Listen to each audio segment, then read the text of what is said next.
Welcome to another episode of Otaku Don. I'm the host with the most, aka Sleepy Melbourne, in the building. And we are here to talk about chapter 1134 of One Piece. I am just Charles is here. And we want to send a special thank you to the voice actor of Frankie, who is retiring and will be replaced going forward. He has done so much work for over, 25 years now? Well, I don't know quite when Frankie was introduced. At least a decade.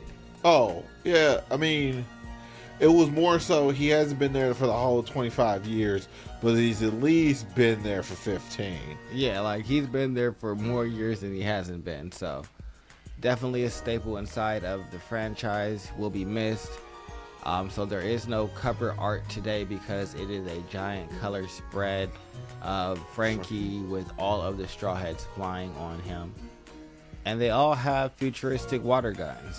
Those aren't futuristic water guns. Those are just regular water guns. Nah.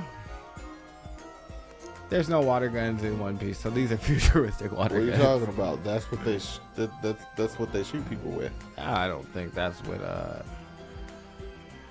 what's his name is shooting people with. Ben Beckman. That's what Ben Beckman was out here pulling out the squirt gun right in the ear. You shoot me with a squirt gun and I'm that afraid of you? I have other questions. Like, what are you doing? Pressure, know me. Yes, but we get our opening scene of Luffy giving a traditional Yakuza greeting and Saul not taking him seriously at all. No one taking him serious. Because no one actually knows where he got that. But Saul's always inside of good. You know where he got that from? Probably somewhere. It's the dude from Wano. He got it from Jinbei. Oh. That's how Jinbei introduced himself to the group. That makes when sense. He was joining the crew. Jinbei's super formal. Yeah, and so Luffy decided that is how you introduce yourself. That is actually something I find. That's how I find something super freaking hilarious. They have not managed to drag Jinbei into any kind of chicanery. Nope, and Luffy looks to him as, alright, when I need to be serious, I have to look like him. He said, who the heck taught you this routine? I love how he says, nobody. Luffy, why are you lying? You saw Jinbei do that. Jinbei doesn't care. And that's it's not his routine either. It's just traditional. It's traditional fisherman greeting. I think it's hilarious that he's just like... Oh, it's weird seeing Robin look at... Like, Robin tried everything that she could to look like young version of Robin for Saul. Oh, yeah. It's just like, you haven't looked like this in a while. All of them are crying. Like, bro, you don't even got in cleavage right now. Luffy's, Zoro, and not Sanji, excuse me. Jinbei are not crying that we're crying, back to being in love with everything. So they're going on a tour of the city, but before we get to that, we find out that a clone of Vegapunk, the original body, exists, and Lilith plans to revive it once she builds a laboratory on Elbaf. Because of course there's another clone of Vegapunk. That's like the worst thing that they could have possibly. Now, I have a question. How do you feel about all of these fake out deaths so far with the Saul fake out death? I've had a problem with the fake out deaths for forever. And remember when Kuma. they kicked what's her face into the goddamn, like, what are the twins' father? They kicked him into the ocean and he was supposed to die, and then he washes up in Destarossa. Oh yeah. This is just how Oda writes.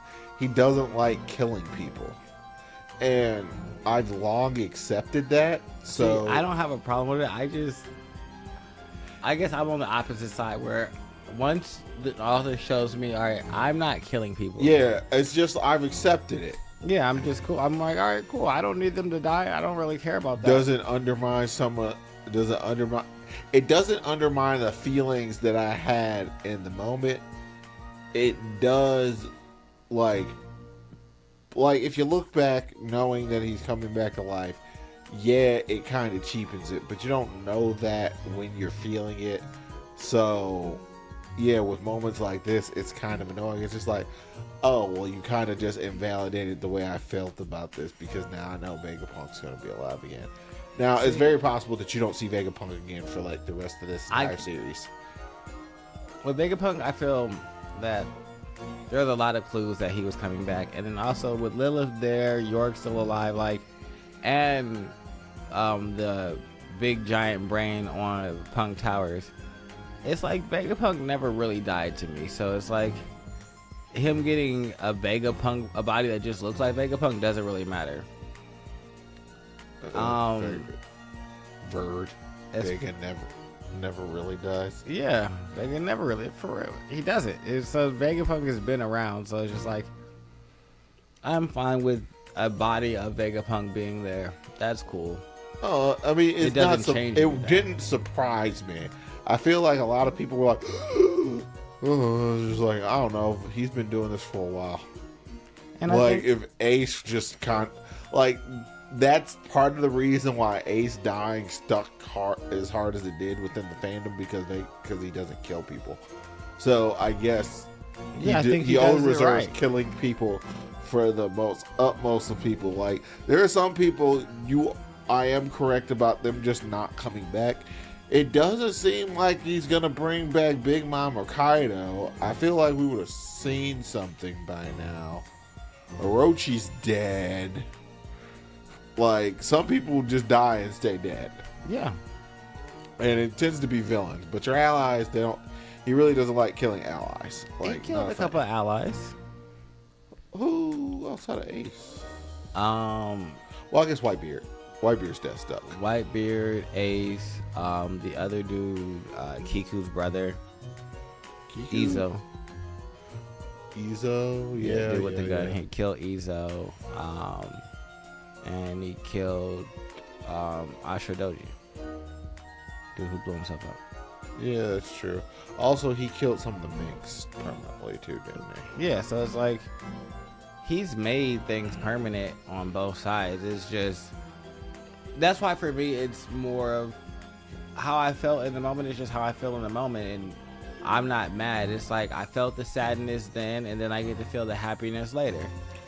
It's like for some people, for the people where it was a matter of self-sacrifice or something along those lines, he doesn't tend to wipe those deaths away.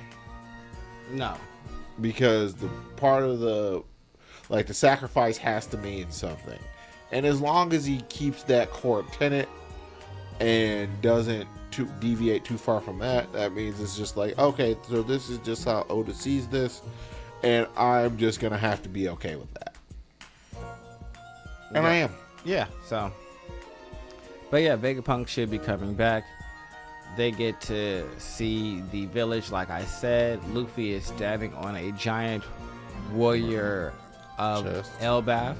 She is Ripley, folk school teacher of biology. Yeah, and she doesn't really mind that they're standing on her. She's like, you guys are light as a feather. She talks about how the land is changed and it's no longer really based on war. They're kind of in I wouldn't even say a transition period. I think they're kind of in a period of stagnation, and I think that's why Luffy is here.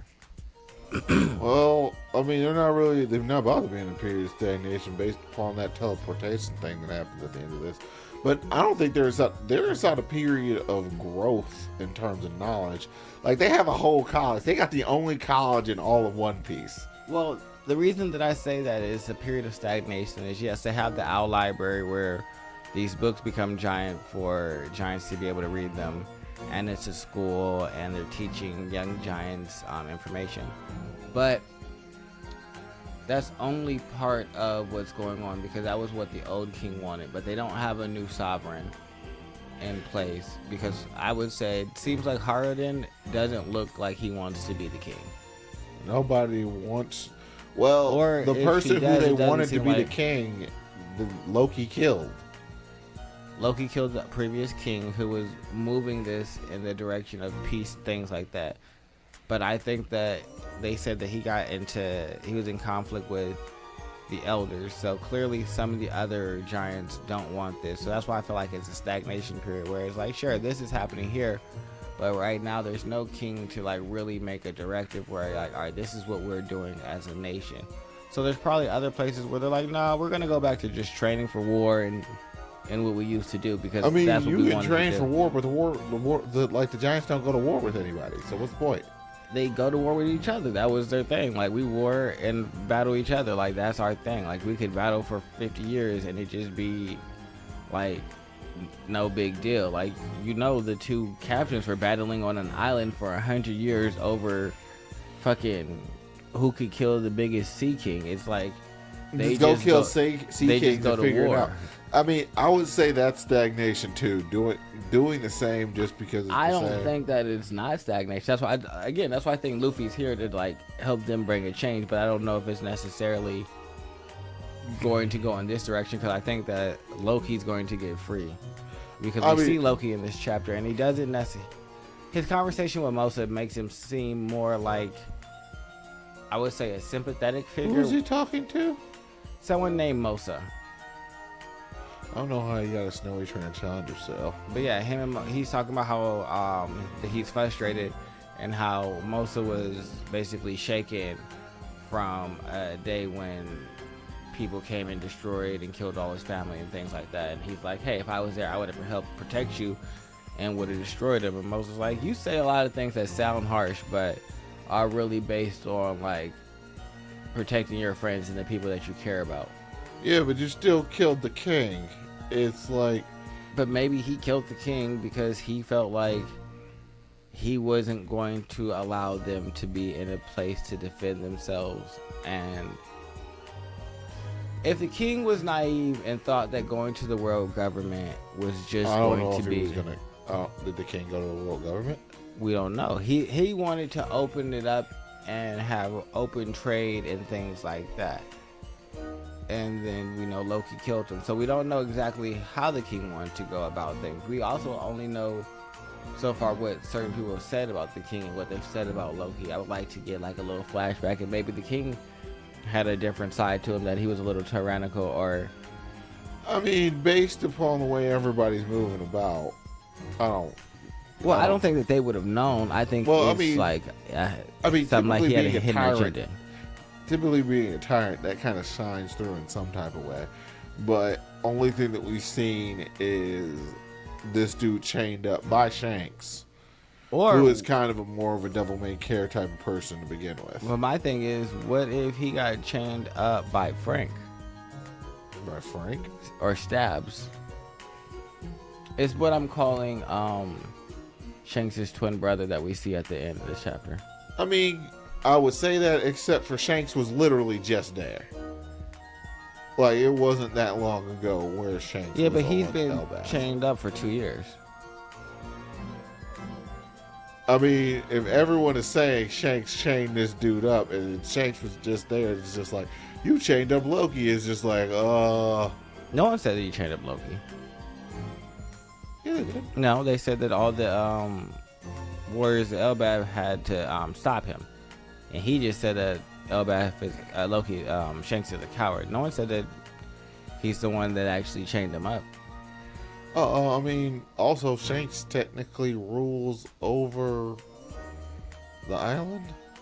I don't know about that. I know he has friendly relationship with them, but I wouldn't say he necessarily. Don't they fly his flag? No. No one goes to Elbaf like they did. Like, they don't treat Elbaf like they treated what's it called? Fishman Island. Well, I mean, that's how every island works. Well, Wano wouldn't have to fly anyone's flag. Wano is supremely ice. They like. So is Elbaf though. But you can just float up to Elbaf. True, but no one wants to fuck with the giants. Yeah, they're the detractor. Yeah, but that's except for why they don't Shanks, have to fly because he doesn't care. a flag, and Shanks is friendly with them. I mean, Shanks is friendly. Is just like, but everyone who's friendly with Shanks kind of they fly his flag. So that's my only pattern for that. But anywho, I mean, this could go in a plethora of different directions. I am more so just for the simpler things. I supremely hate anything having to do with like evil twins. Hate it, hate it, hate it, hate it, hate it. Well, technically, this wouldn't really be an evil twin situation. I hate super secret twins. I hate twins and narratives in general. I don't mind the twin situation because we already kind of have his father. Do we? Yeah, Figurlin Garland. Has it been confirmed that Figurlin Garland is Shanks' father? Well, they're family because that's Shanks' last name. Okay, that's a possibility. I don't know. I think this dude is probably a blonde. And we think that him and Shanks and Figurlin looked similar when Figurlin was younger. He looked similar to Shanks. And so we're just assuming that they're father and son, but they could be different type of relatives. But that just means that he's a celestial dragon, which means that he's the oddball in being good and helping the weak. Whereas if this is his twin, he's not really the evil twin. He's just the one that's following what the family does. Which is evil. Well, no, this is how the family goes. I think that the evil twin more so speaks to, I guess, to me, it's like you're the black sheep. It's like everybody here is normal, but you're weird the one. The evil twin is just the foil of the good twin. You have one good twin, you have one evil twin. It doesn't necessarily fall into a familial structure. Just so happen the subversion of this is the good twin is the oddball, and the evil twin just falls in with the rest of the evil ass family.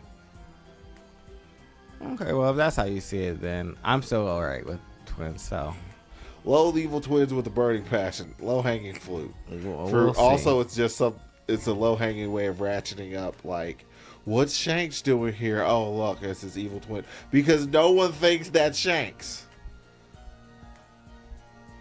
Like, the real twist would be if that was actually Shanks. No one wants Shanks to be working with the world government. It doesn't mean they're necessarily working with the world government. They use the magical circles, which I have a question. Do you think that there's a traitor in Elbaf that helps summon them? Or do you think that the magical circles have a different ability where they can just teleport all over the place? Because these ones don't have numbers in it. If that is actually Shanks, I believe that he understands the magic inherently. Because it doesn't seem like it might not be Emu's power that allows them to teleport. And with this, we also confirm that it's not Saint Saturn that's the person that caused that. Well, maybe the skill. Well, we think maybe the skill is because Saint Saturn had to be there. So maybe someone is here, but maybe not. I'm not exactly sure. But that's all we see. That is the last chapter of the year. Well, this is the last chapter of the year. Yep. And we will be back. We're on Fiesta. This Jump Fiesta. So we got, at least 1 week of no chapters. And I should be back with a little bit of spoilers for you guys. I mean, we still got a top 40 before the end of the year and top 40. But other than that, make sure you guys like, subscribe, and comment below. Bye-bye. Goodbye. What's next?